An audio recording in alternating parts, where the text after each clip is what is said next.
What is up, everyone? It's actually been a while since I did anything on the SRT AI project, and that's really the goal from today is go through the SRT AI project, kind of take stock of where we're at, what things we want to do, and get them done. So I'm going to bring up the GitHub repo again. You can see, all right, we're at 104 stars. It's pretty nice. I haven't done anything since the last time. We're seeing a few new issues pop up, and some of these are related to um, Split not working. I think we also have, oh, we have like a sample SRT file. Nice. Um, that we could potentially look into. I don't want to dive into like the debugging part yet because I know like last time, I'm sure we got it working. There might be issues we need to dive into to figure out like exactly why it's not working. But today, what I'd really like to focus on is implementing some new features. So if you go to SRT-AI, I think this is the hosted version that we have currently. And if you were to browse like any, if you were to browse for any file, let's see, any SRT file. Okay, so let's say this one, and we're going to translate it to Arabic.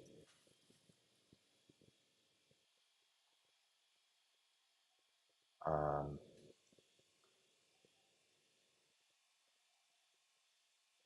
all right, take your time. I'm not really sure if the deployed version actually matches the open source version. I do know this worked locally, but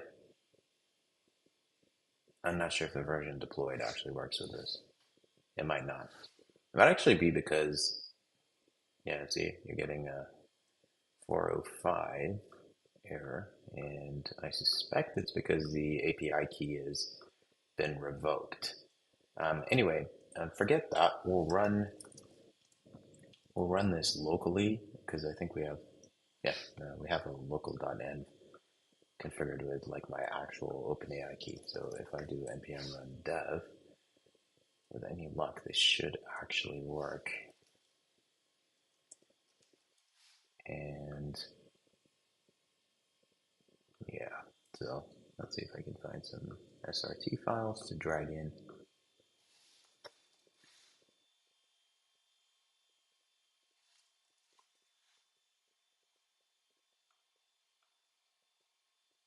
Okay, cool.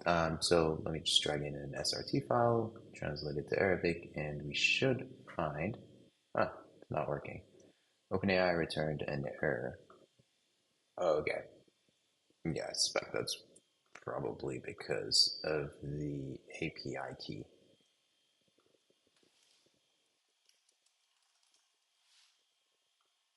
Let's see.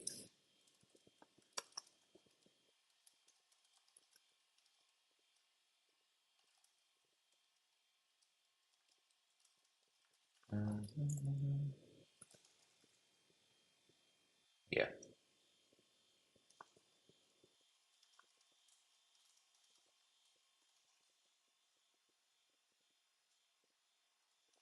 yeah, no, it's probably so .n example.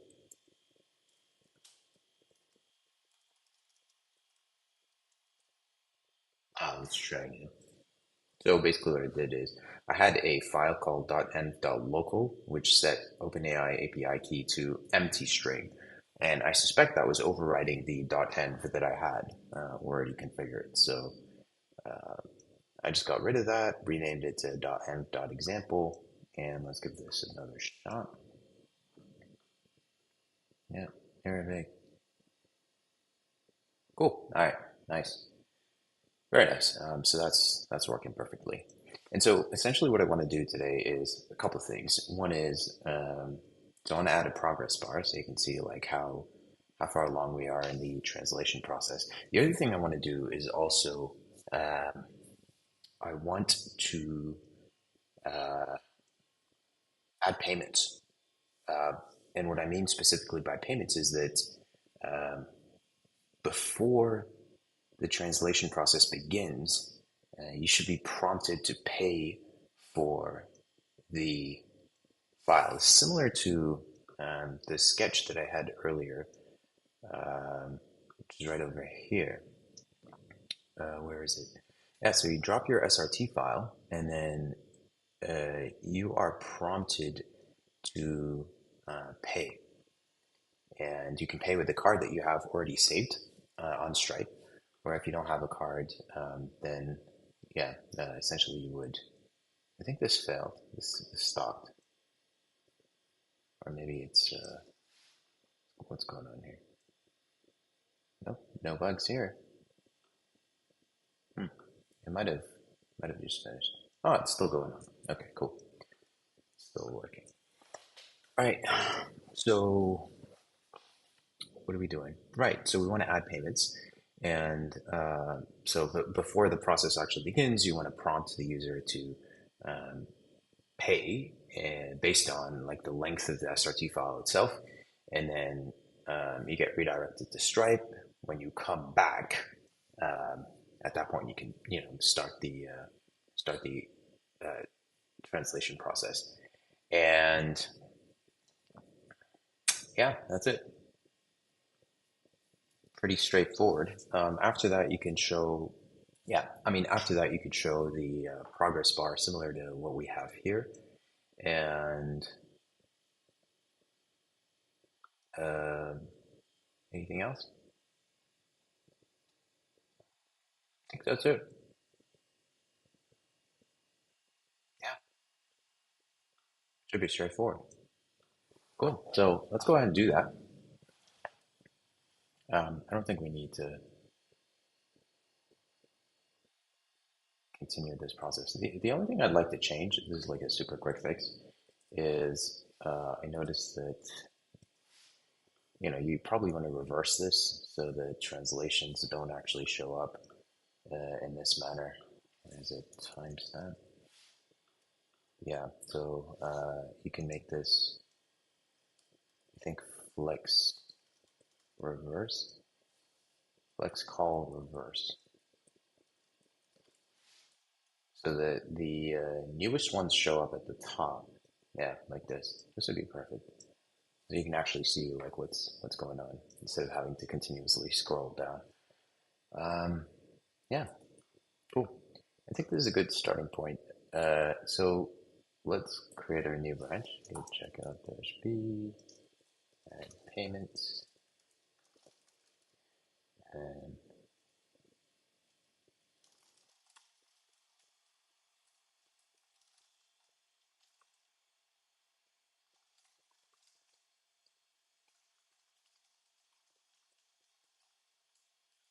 cool. So how are we going to add payments? Essentially, like we said earlier, before you start like showing all of these, we want to be able to prompt the user to pay and then proceed with the actual translation process. So how are we going to do that? I mean, the thing is, like the other part of this is, you're going to have the open source version and then you're going to have like the hosted version. And the hosted version, you're going to charge. The open source version, you probably don't want to add Stripe to, like, payments. So, yeah, I mean, I'm thinking like you probably don't want to do this on the open source branch, but you do want to do this on the hosted version. Yeah, yeah, that makes sense. So basically have like, um, I'm thinking, oh, I have that right here. So I'm thinking here, like we'd have two branches. We'd have the hosted branch.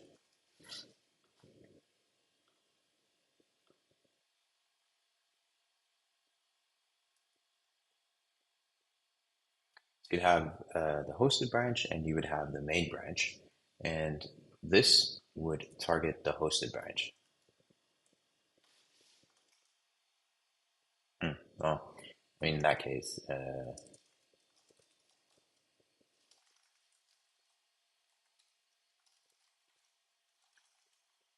push that latest change to the main branch because there's no reason why we can't push it to the main branch. And then add payments. Here we're going to add support for Stripe, and we're going to when we merge it, we're going to merge it into the hosted version, which has Stripe support. So the way we're going to do this, let's just sort of map it out. First off, you need the endpoint API route should require so update API route to check payment or balance before performing translation. Naturally, you're going to want to do this, and so you would need to.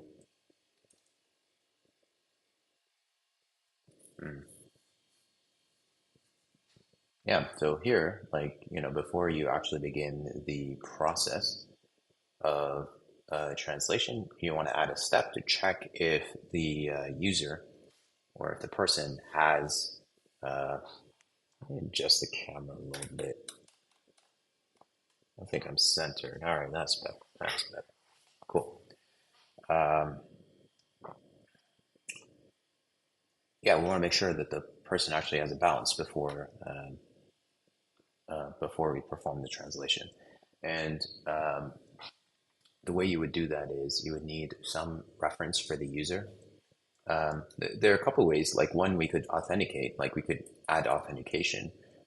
But based on the notes that we had, I wanted to avoid unnecessarily complicating things. So you can see here that we don't actually have an authentication step. We don't need to know, the user's like email address or anything. You don't need to know that.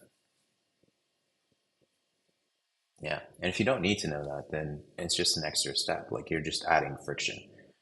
You would probably get that from Stripe anyway. Like Stripe would require that you submit your email address. So we would get it back from Stripe anyway. Mm. So we don't need authentication. Yeah. Yeah. You don't need authentication. Um, so you just have pay, pay whatever and the amount, and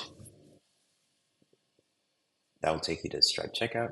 When you come back, um, when you're redirected back, how do we know if we don't have an email address? How do we know who the user is? I mean, that's probably the question we need to find an answer to. So it's like, yeah, update.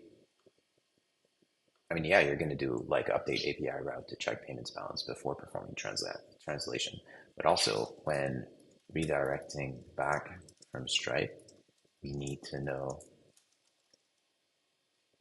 which user. We need to read the user information. Yeah, so like email, maybe customer ID or something to check payment status. Right. So if I were to do this here, essentially what's going to happen is like sort of a naive implementation, overlooking all of the implementation details. It's like if status is busy, so if status is idle, we're going to be prompted to add the form, and then you're going to have, let me just zoom out a little bit. This is claustrophobic, y'all. All right, so if status is busy, where are we getting status from? Handle stream. All right, so this is the streaming response. Handle submit.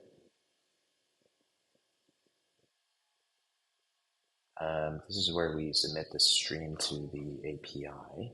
Okay, so we're calling handle submit automatically. Mhm.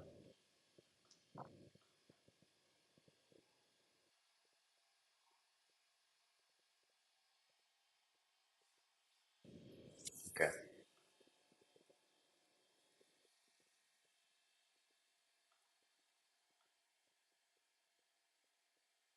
Mm.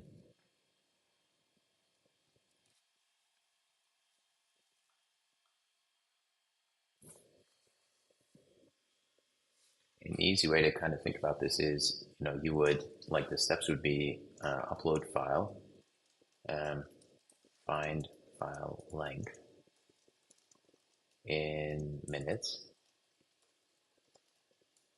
and then you would compute um, dollars required, redirect to Stripe, or a complete payment via Stripe. And then when you come back, um, ensure balance is sufficient, and then stream translation. These are kind of the steps that are going on in my head. You'll start by uploading the file, finding the file length, completing the payment via Stripe, and then ensuring the balance is sufficient before like performing the actual translation. So only once we're certain that the balance is sufficient, we will perform the streaming. Cool. So the way I would do this is we can do the file length check.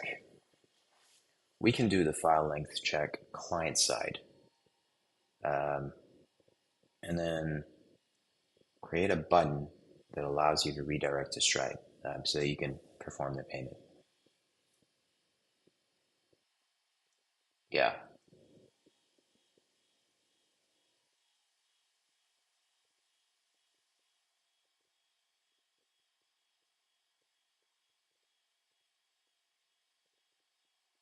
it kind of feels like you probably want to have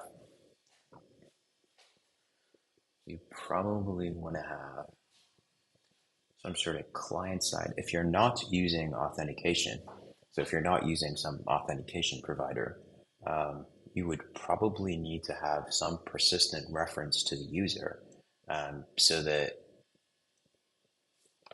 when you come back, like if for whatever reason the process is interrupted, like someone pays something and then they have to refresh or whatever, they come back to the same page. They need to be able to see um,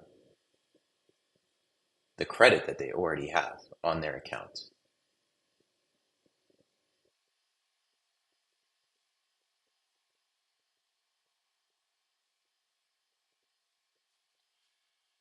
So that's essentially this step over here needs to be resumable. And for it to be resumable, you need to have maybe a unique URL. So that in the response that we get back from Stripe, we have some sort of unique reference that, even if you refresh the page um, and, it gets interrupted or whatever, you refresh it again, and you have like the information that you require for that particular user in the URL somewhere, or, capture it in local storage so that ideally in the URL itself, so that, you know, you can, uh, you can resume the job. And that way you wouldn't even need like job handling because the URL would have all the information that you need and you'd be able to automatically download it. Hmm. Right.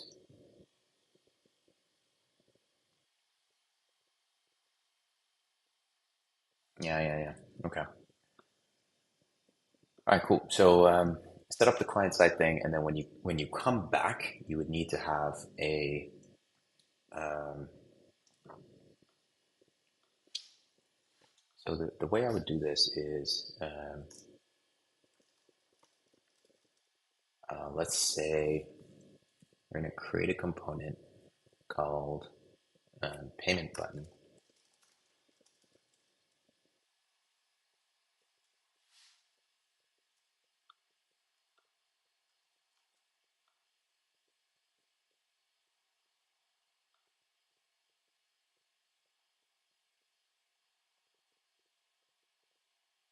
No such file or directory src/components. Huh, weird. Yeah, I mean you don't have the src components thing, but it does have the components folder. So why wouldn't this work? Weird. Anyway, payment button.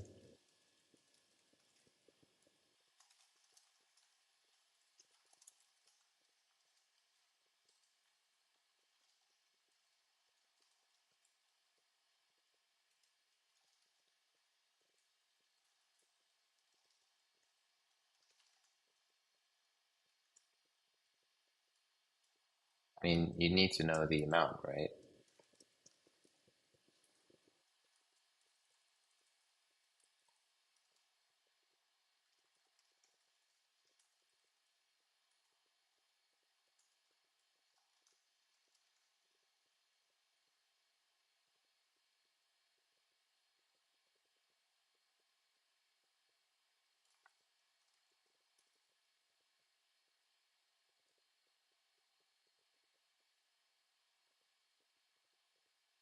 Like, do I explicitly need to tell you to use the whole? I'm not sure exactly what it is. Yeah, that's the one.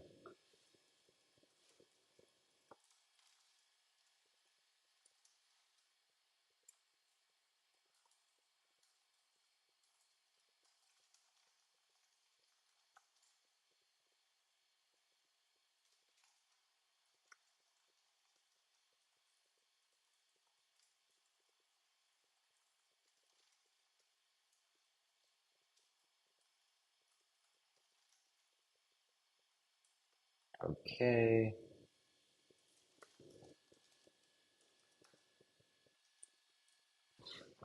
cool. Payment button. Yeah, I think that's essentially what you need.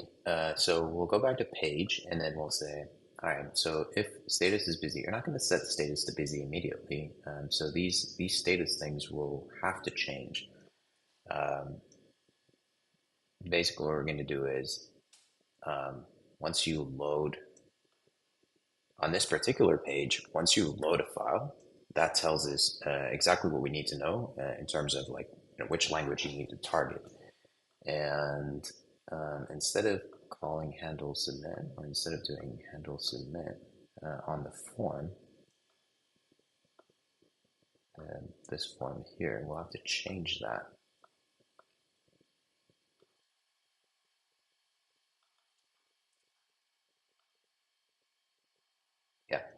Yeah, yeah. We'll have to change this. Um, so under form, that's fine. We'll call read file contents, reader as text, blah, blah, blah. And then you call on submit. Oh, okay. Handle submit is going to receive the content and the language itself. Cool. All right, cool. So let's head back to page. So we're not going to add on submit equals handle submit, or we could actually do that, but you're going to have to modify handle submit to not do all of this stuff. Instead, um,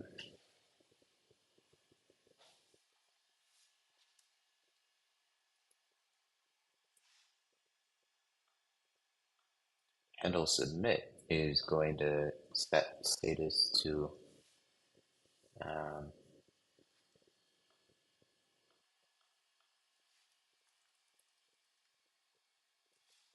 like pending.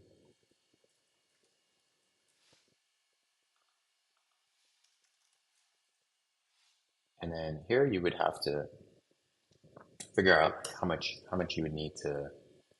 I guess you wouldn't need any of this stuff, and we need to figure out like the amount that you would need to pay, right? Um,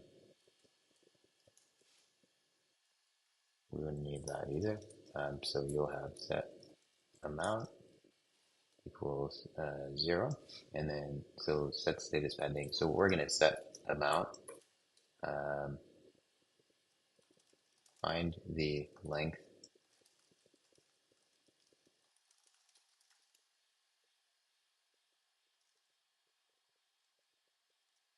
Yeah, not necessarily by lines, but by the actual length of the SRT file. So we'll have a separate function, find last timestamp SRT.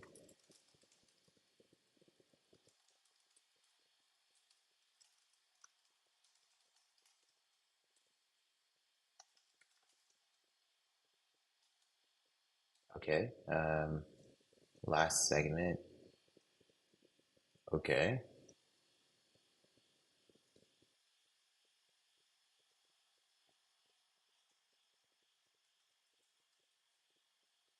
Yeah, I guess you could just return end here.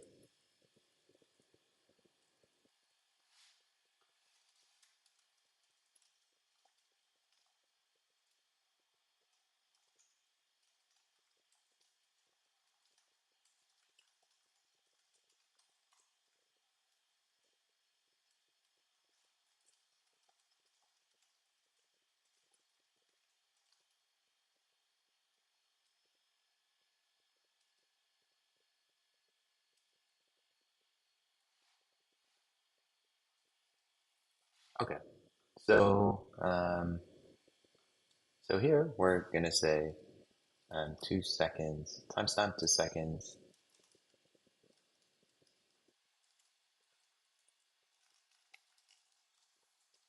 and then amount is going to be seconds.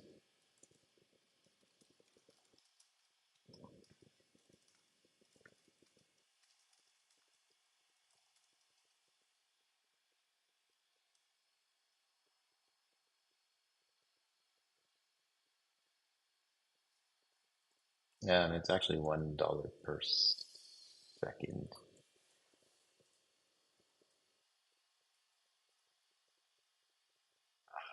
No, that's incorrect.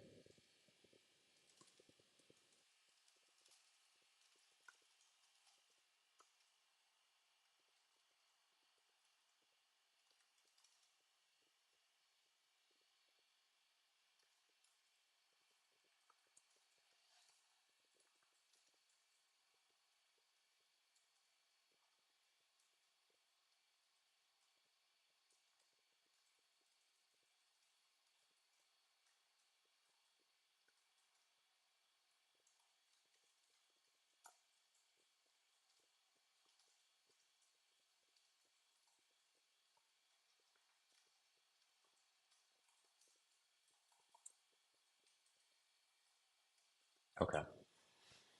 Um, so here is actually, so we're calculating the amount, and then for payment button, we're going to need to pass in the amount.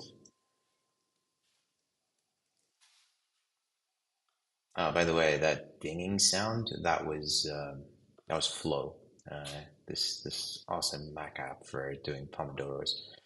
Anyway, I'm gonna restart that so we can keep going. All right, so status equals pending, and do a bunch of stuff. So here we're gonna do payment payment button amount equals amount. Yeah, I think this should be it. So we should be good to go. Um, let's give it a shot. Let me drag in.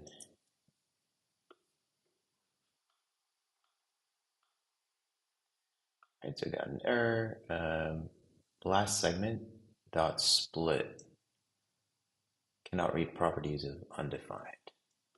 Okay, let's take a look at the SRT and see what's going on. Um,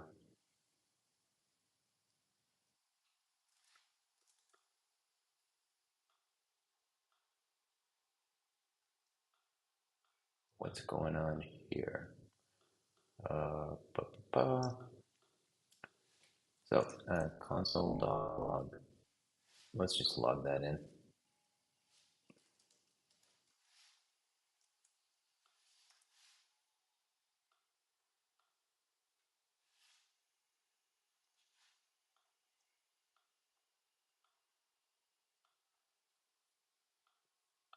Cool. Drag that in. Oh, undefined. Hmm. Okay, that's weird. Maybe it's because, wait, hang on. Open it again. There's a way to show hidden characters.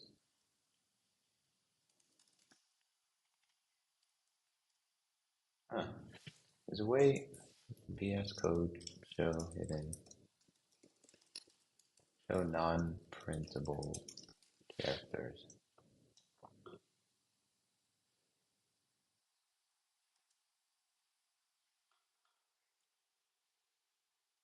Change file encoding.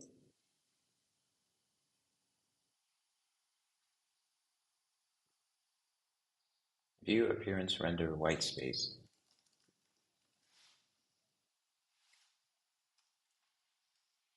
Yeah, okay. It should be toggled. Okay, that's not working. Maybe if you can do like, I suspect what's going on is,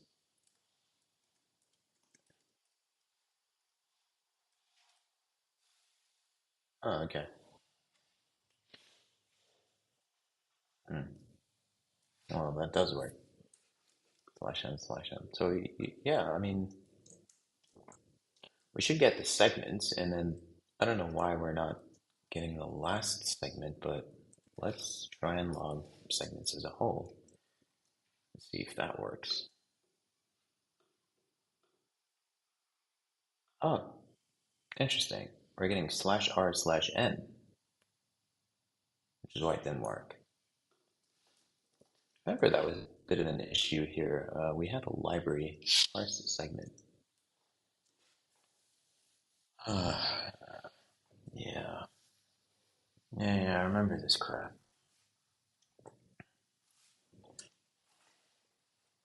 Parse segment, like this was a whole thing. Um, where do we use parse segment? Yeah, here it is. I mean, it's essentially going to be this. Like, you're going to have to do split by. This is the whole Windows, by the way. Yeah, I mean, I didn't explain this, but I assume like we're familiar at this point. Like, this is the whole Windows thing, right? Um, Windows uses slash r slash n and then slash n for Unix. So this uses either or, and now we should be able to get the correct output. So, and then you do slash n here.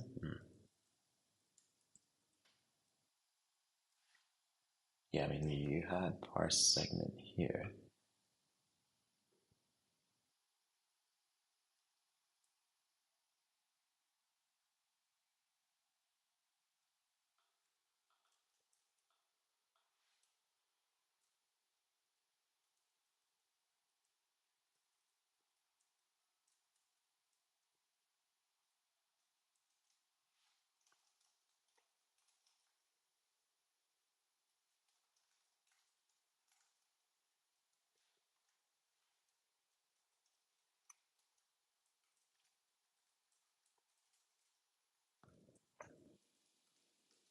Okay, yeah, that should do it.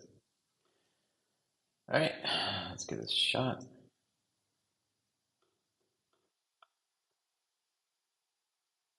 What? Yeah, I suspect what's going on is like this function is actually getting tick token. Yeah, tick token. That's probably what's going on here. Um,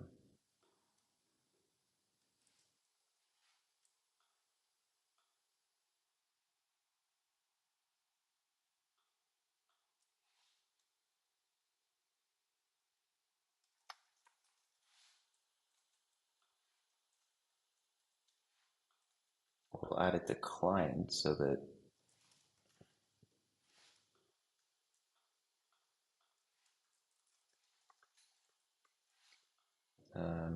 we can use this.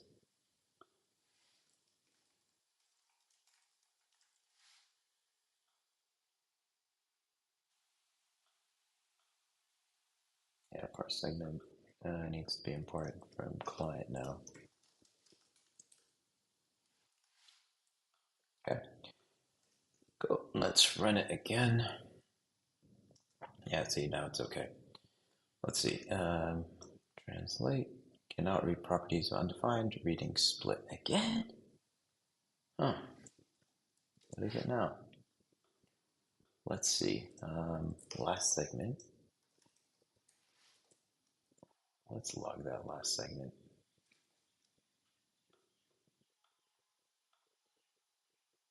Empty? You gotta be kidding me.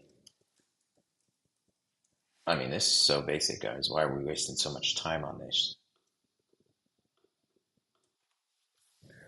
Okay, got the segment 1720. And then you're calling parse segment, which splits by /r/n. Okay. All right, cool. Cool, cool, cool. And then you're reading the timestamp, right?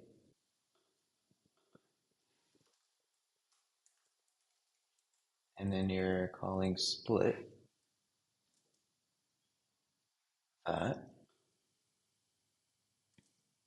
And then you're returning and, well, dot trim. Okay. And then you're converting that.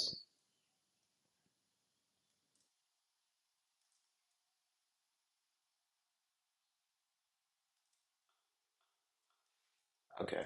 Um, you're returning the end. Okay.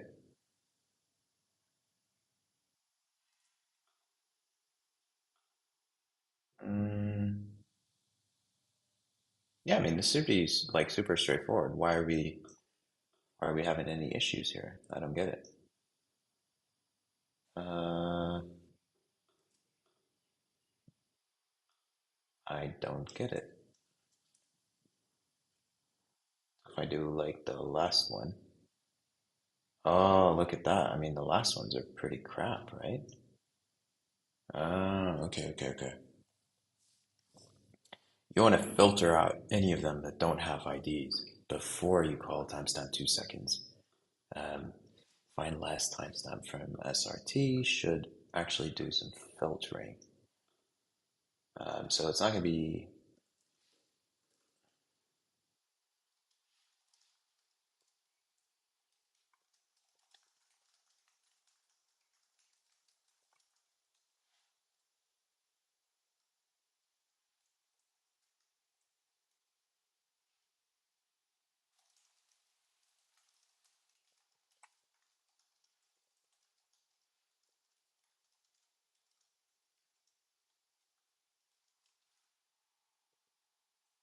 okay.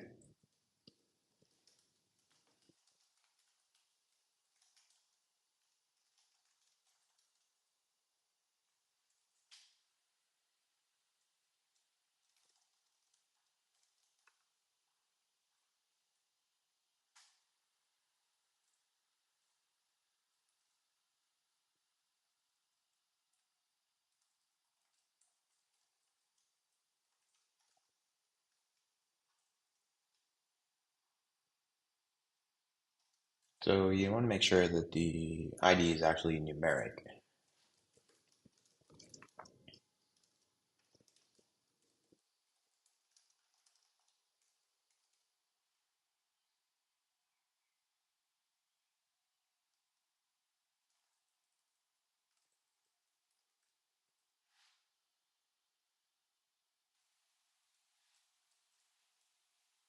Oh, parse segment actually returns parsing. Okay. Yeah, but that's probably not gonna work.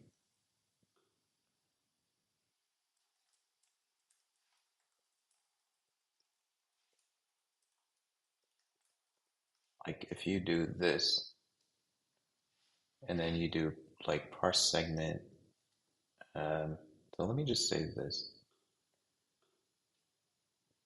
This is what temp one. Do parse segment temp one. Yeah, that works. But if you do temp one dot length minus two, you're gonna have nan because obviously it didn't work.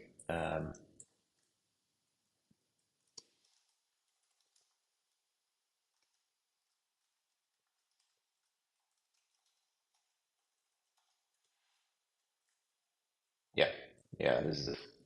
This is it. That's what you want. Cannot read properties of, oh yeah, let's just give it a refresh. So now it should work. Let's try this again. Um, okay, parse segment is cannot read properties of undefined reading split. Oh, so you're actually getting undefined. Hmm.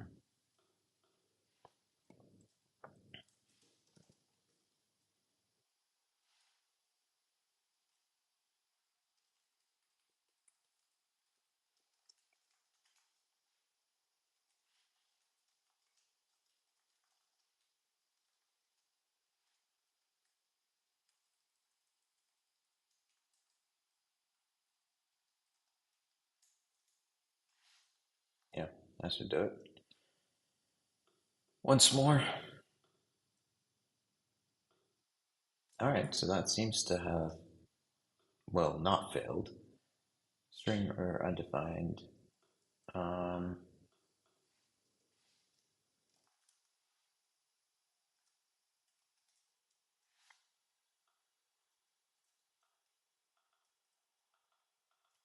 so find last timestamp and then convert that to seconds and then set amount. So here we'll just say console log billing amount. Let's see if we can get the billing amount. Is it jammed? Why is it not refreshing? Weird. Oh, looks like Chrome jammed for some reason.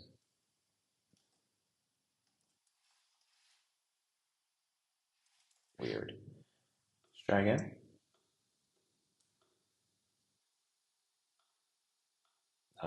Nothing?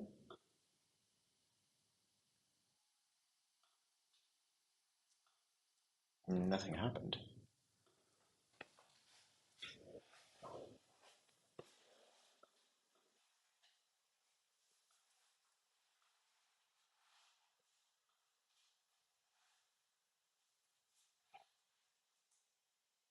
Hmm.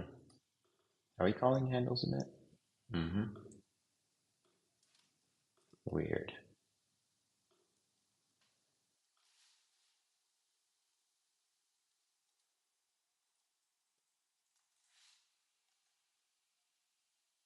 And then it jumps. This is weird.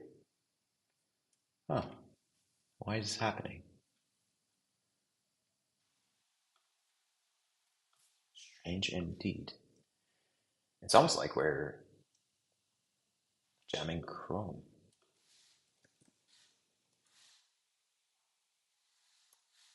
All right.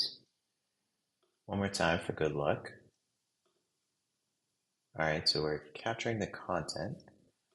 Cool. And then, well, nothing. We're not, huh, weird. Find last timestamp.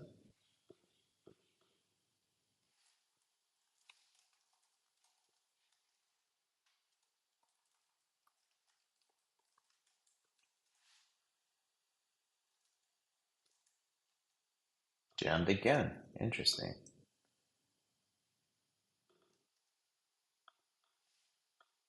Timestamp to seconds. I'm not sure where the bug is happening. Like, probably find last timestamp. Oh, I plus plus. Ah. Yeah, that's my bad. We had an infinite loop. That's what was going on.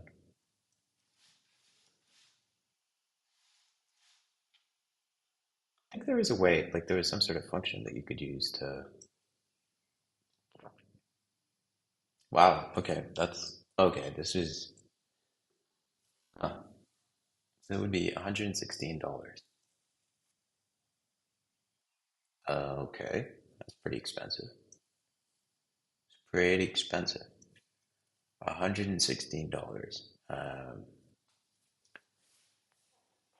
Huh. Okay. It's a lot. I didn't realize that. Like, if you're charging per minute, that's going to be, that's a lot.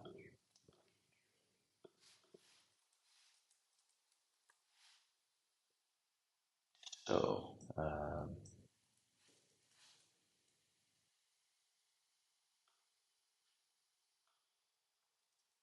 Yeah, it's actually showing it over here. Nice. Payment button.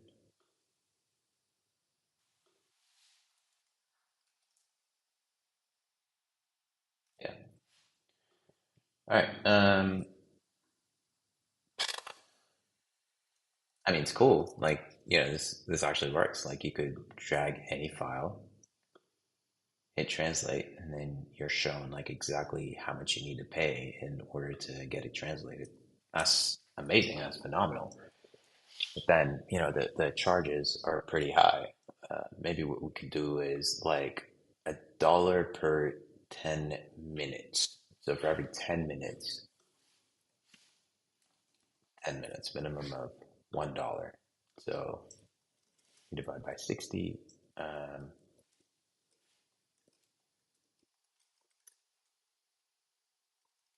well, divide by 600. So now it's just $11 to translate the whole thing. Yeah, I mean, sounds reasonable. Way more reasonable than it did earlier. Cool. All right, so you're setting the amount, you're setting the status to pending, which is why you're getting the button now. And then when you click on the button, we want to,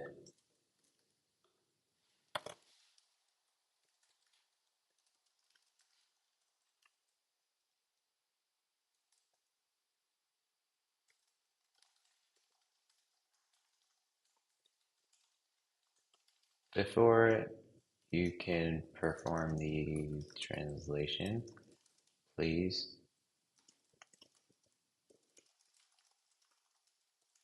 complete the payment below.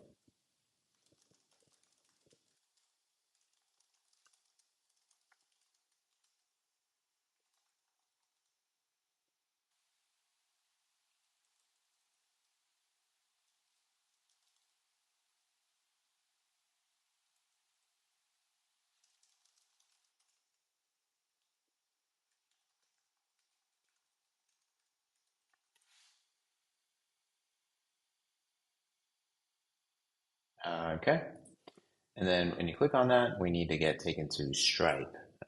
So let's see, how are we going to do that bit? Like actually redirecting you to Stripe and specifying the amount um, that you need to pay.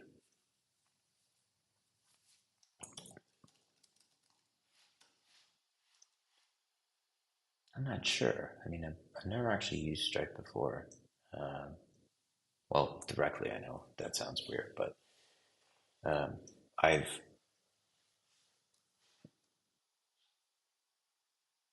I mean, I've used their APIs, but never like in a client side application is what I mean. Let's see,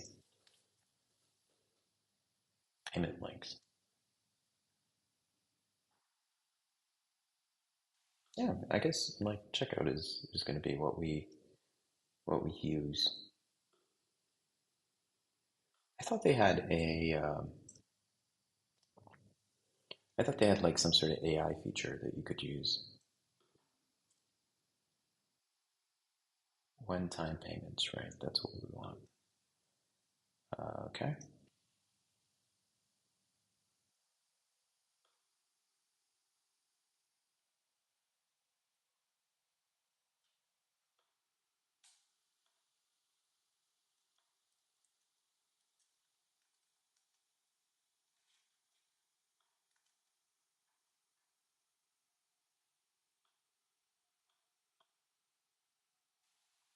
Mm,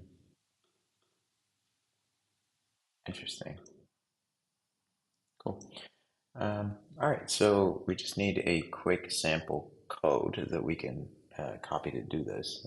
We're going to be using our backend is Node and our front end is Next.js. So you need the secret key. Okay, the actual page itself, you're going to use the publishable key. And then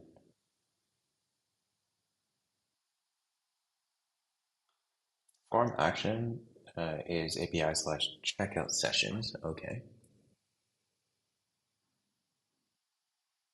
Interesting.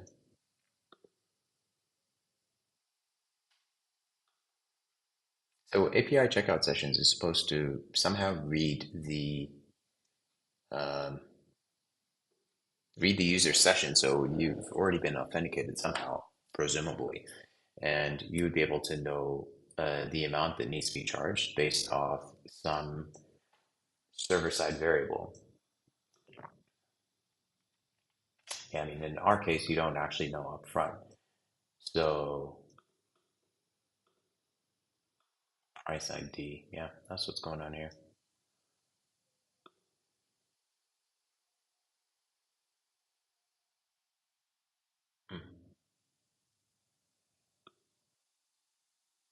Okay,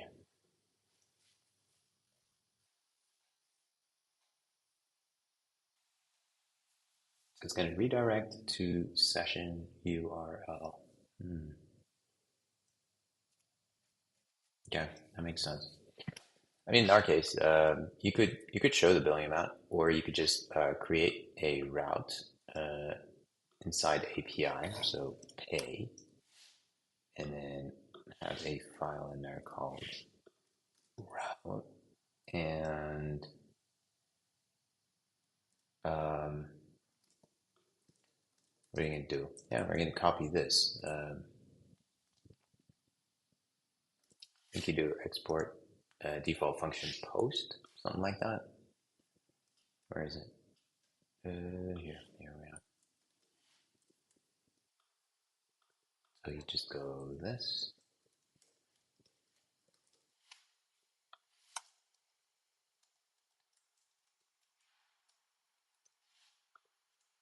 and yeah, you gotta import Stripe as well. That's this bit here. Um, okay, so you have to install Stripe,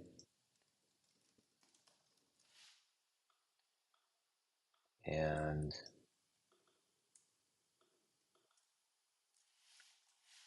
I don't know if you can access headers directly here.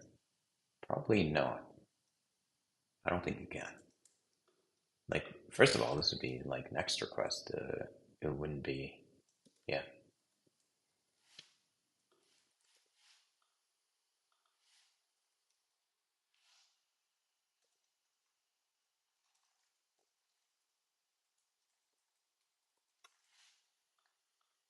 Uh, origin.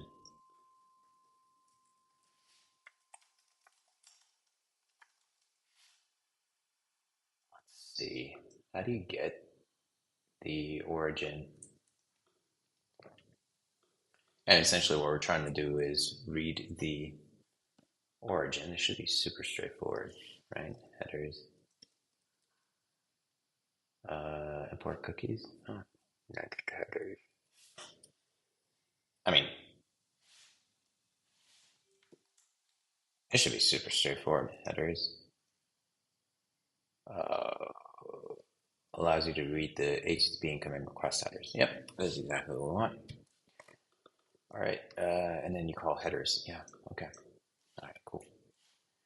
So we just have to do headers dot get origin. Hey, why the squiggly line? Oh, okay, okay. All right. So we'll do headers list equals headers, and then you do headers. So origin headers list dot get origin, and we would just set origin here. Cool. So that, with any luck, that should get us sorted with Stripe. I just want to make sure that we have redirect taken care of here as well. You're returning the response. Where's the response bit? Return new response. Oh, that's the 1 hour mark. Oh, okay. I think we're almost there. Let's just keep going. Uh, Yeah, what was I doing? Like next response, and then we just do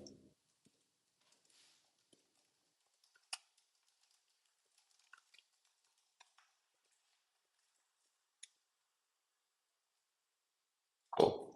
All right,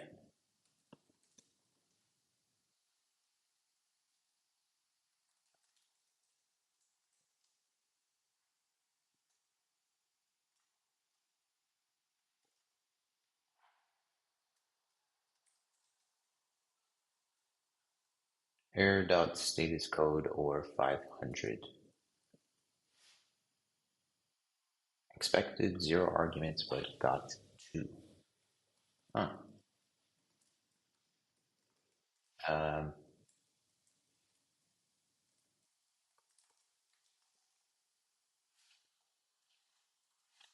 interesting.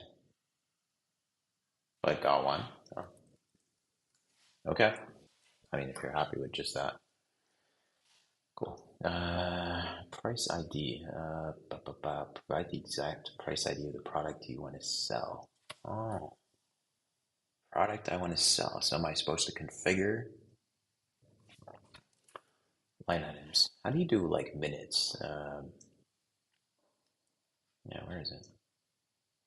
Define a product to sell on the fly with price data. Oh yeah, that's what we want.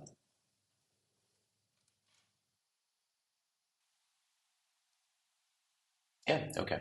Price data is what you want. One of price or price data. So we just do price data, and in price data we have currency, USD, in lowercase. Okay, and then product. Oh,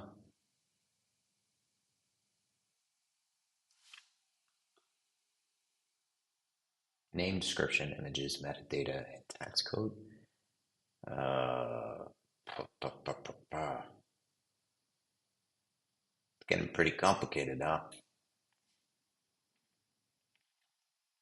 Yeah. Why is it getting so complicated? Like, I just want so currency, product, required conditionally. The ID of the product this price will belong to. One of product or product data is required. And if you pass product data, which is what I'm inclined to do here, we're going to be passing product data. So product data. What's going on? We need to specify the name. Okay. The name of the product. Translation. Subtitle. SRT translation. Okay. Description meant to be displayable to the customer. Optionally store a long form explanation of the product being sold. So SRT translation, we could call this 10 minutes. Or up to. And then metadata, tax code. Yeah, don't care about that. Quantity is one. Do we need the quantity?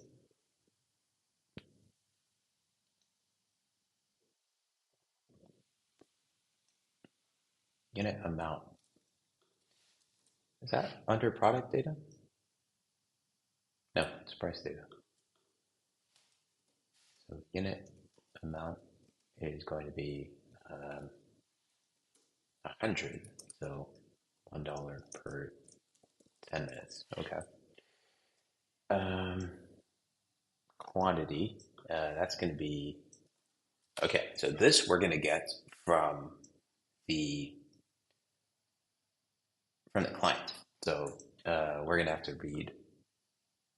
So when we send the request, we'll have to specify the, if you're specifying the amount. No, in this situation, like you would not actually specify the amount. You would specify instead the duration. Yeah, but if you're going to specify the duration, you need to recalculate the amount on the server all over again, right? Which is essentially just this line over here. So it's probably okay. $1 per 10 minutes. Yeah, yeah. I guess it's okay. So you would just specify, like on the server, you could just specify the number of seconds, and then you would convert that into like blocks of 10 minutes, and then you would pass that over to Stripe in order to determine the quantity. So const seconds, read seconds from JSON request body.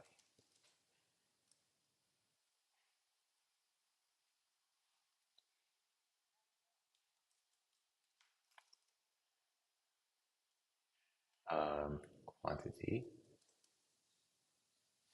math dot 0 seconds over time. Oh, it's over 600. So groups of yeah, math dot ceiling. Well, maybe not ceiling. Yeah, okay. You could do math dot max 1 and then seconds over 600. That's the quantity. Yeah. Right. And then here you would just specify the quantity. Cool. I think we're good. Yeah. Yeah. I think that should sort it out. Uh, pa, pa, pa. All right. Looks good to me. So let's give it a shot.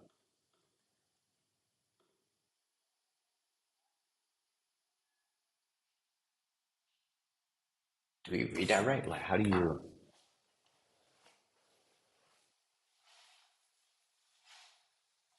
I mean, we're gonna have to set up the payment button as a form. Okay, this is gonna be interesting. So this will be a form, and then action is going to be your URL, and then your URL. Well, action is really just going to be like API slash pay method equals post, the default one, obviously. And then button, this can be type equals submit, hidden, name equals amount. Okay, so in this case, you're not actually going to be reading JSON. We're going to be reading form.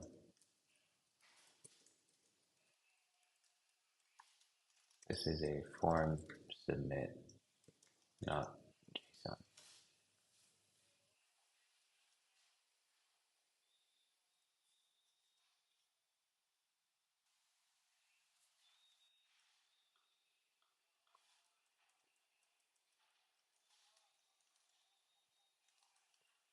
Okay, so we're just going to call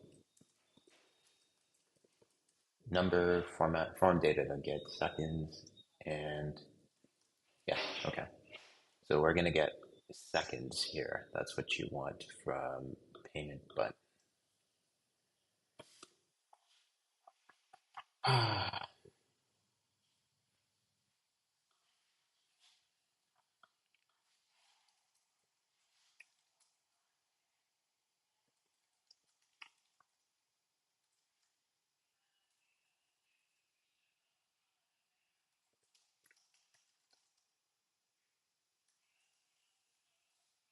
So I think the way to go about doing this is uh, on page itself,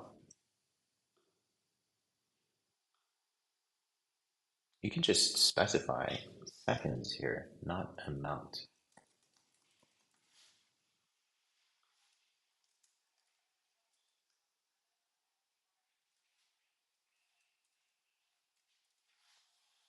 And then amount you would get from,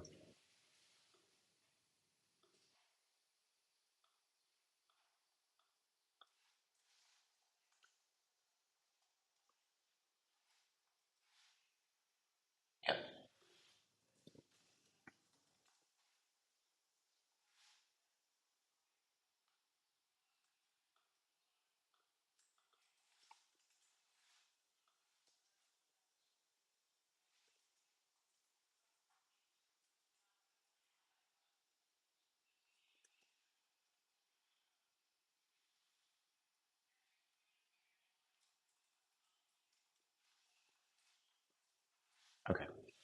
There we go.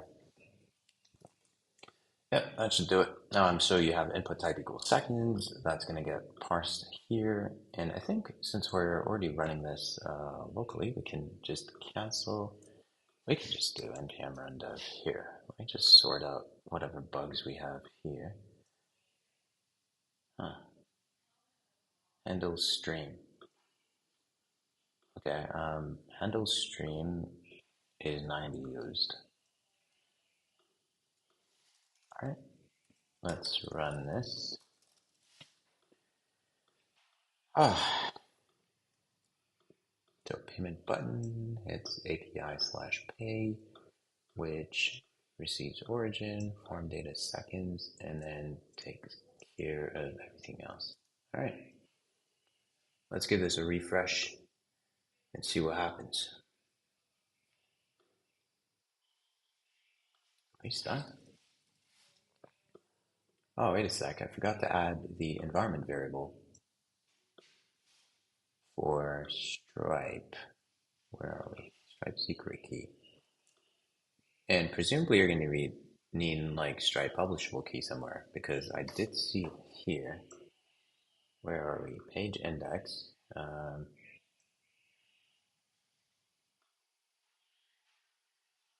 are we using Stripe publishable key here? Stripe promise? Are we actually using that anywhere? No. What do you need it for? Make sure to call load stripe outside of the component's render to avoid recreating the stripe object on every render. What do you need to create the stripe object for?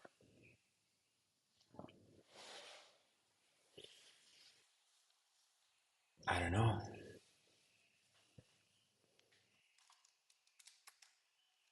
Maybe it's some fraud thing. Probably, yeah. Probably a fraud thing. Okay. All right. It seems to be optional though, so I'll just skip that.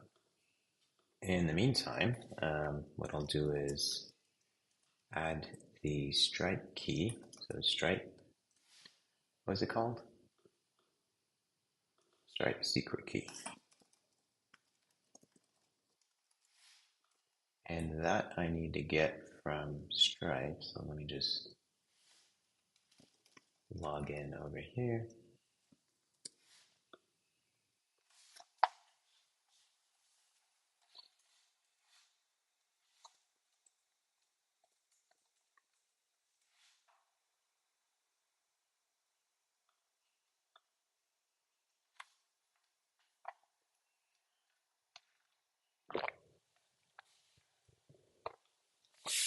All right, we're an hour and 8 minutes in. Still not done with payments, but getting there, pretty close. So where are we?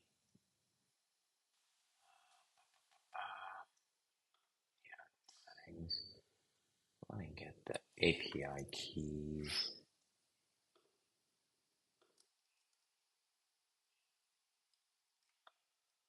Okay. Oh, you need the secret key though. Yeah, that's what I want. Cool. All right. Where am I? All right, so stripe secret key done. Yeah.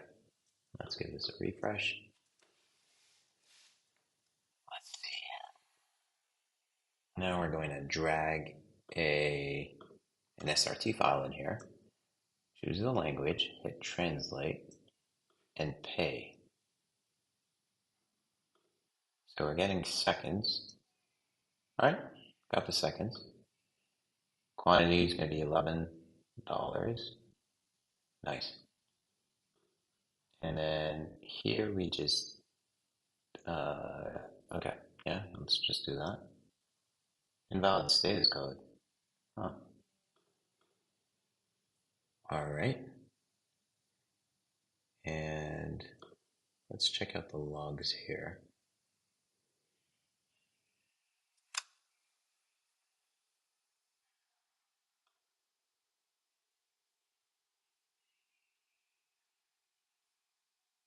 Oh, this is pretty cool. So inside Stripe, they can tell you exactly what's going on with. They even highlight the damn thing. Wow. Okay. All right. So quantity it says is an invalid integer, which of course it is. And so math.max. Uh, this is going to be math.min. Yep. Or floor, not min. Yeah, that makes sense. And I think you should do the same over there, right? So inside payment button, you're going to do dot floor seconds over 600. Okay. Yeah. All right. So that's super helpful. This is super cool, yeah. Super cool. All right. So yeah, let's go back. Wait, what happened? Session.url. We actually got, oh, we got a session URL. Unbelievable. Let's check it out. Wait, hang on. Okay, okay, okay. All right, let's drag it again. Let's give this a shot. We're gonna go to Arabic, translate. All right, you gotta pay 11 bucks. Hit pay. Would you look at that, guys? SRT translation. Okay, maybe fix that. Translation. Quantity 11.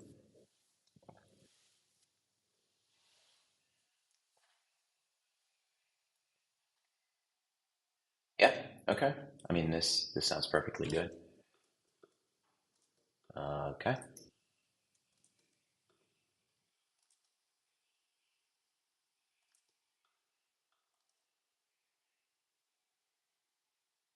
and you can complete the payment.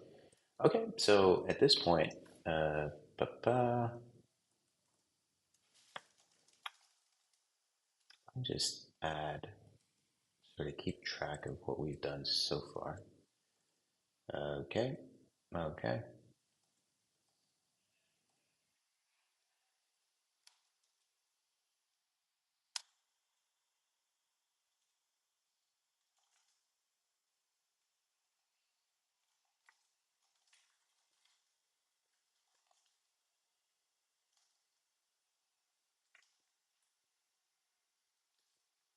Let's add the payment button.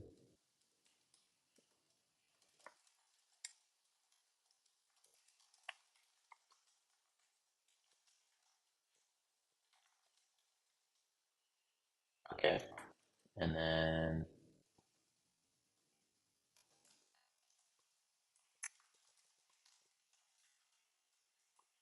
added Stripe lid, and then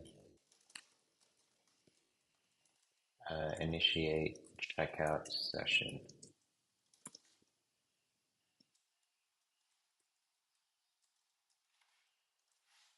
Okay, cool. This is very nice.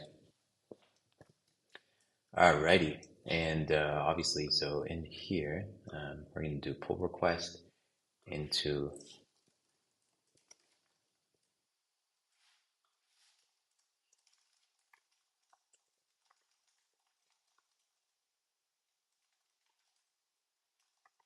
this pull request supports adding.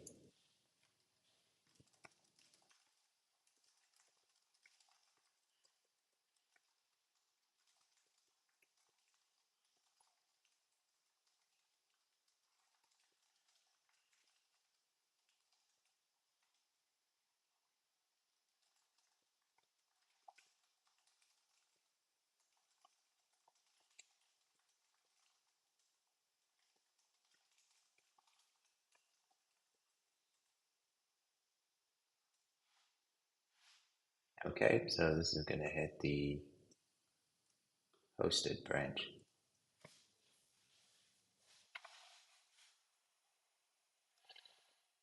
All right, very cool. Very cool, folks. Very cool. Ba, ba, ba.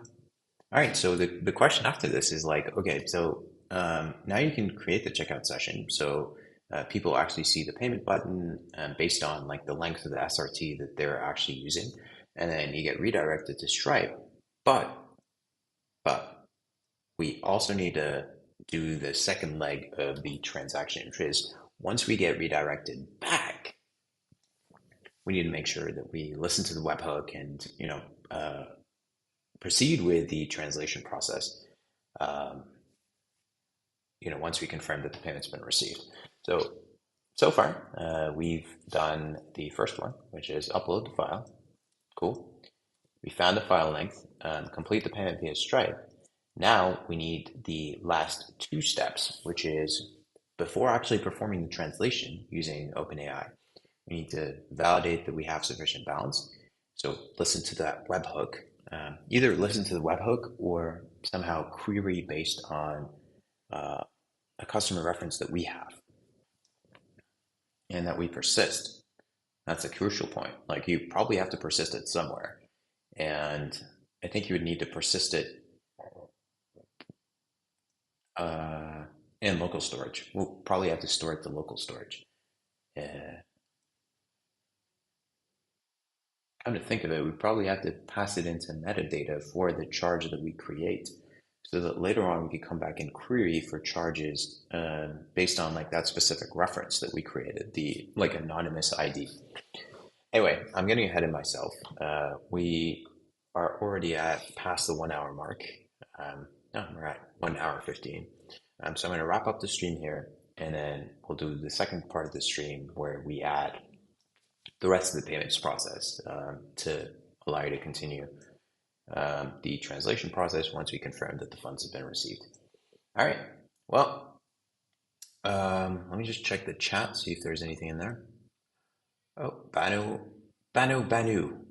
says hi. I think that was a while ago. Sorry about that. I missed it. Um, Good sport though. Uh, yeah, doesn't look like we have anything else. All right, that's it, folks.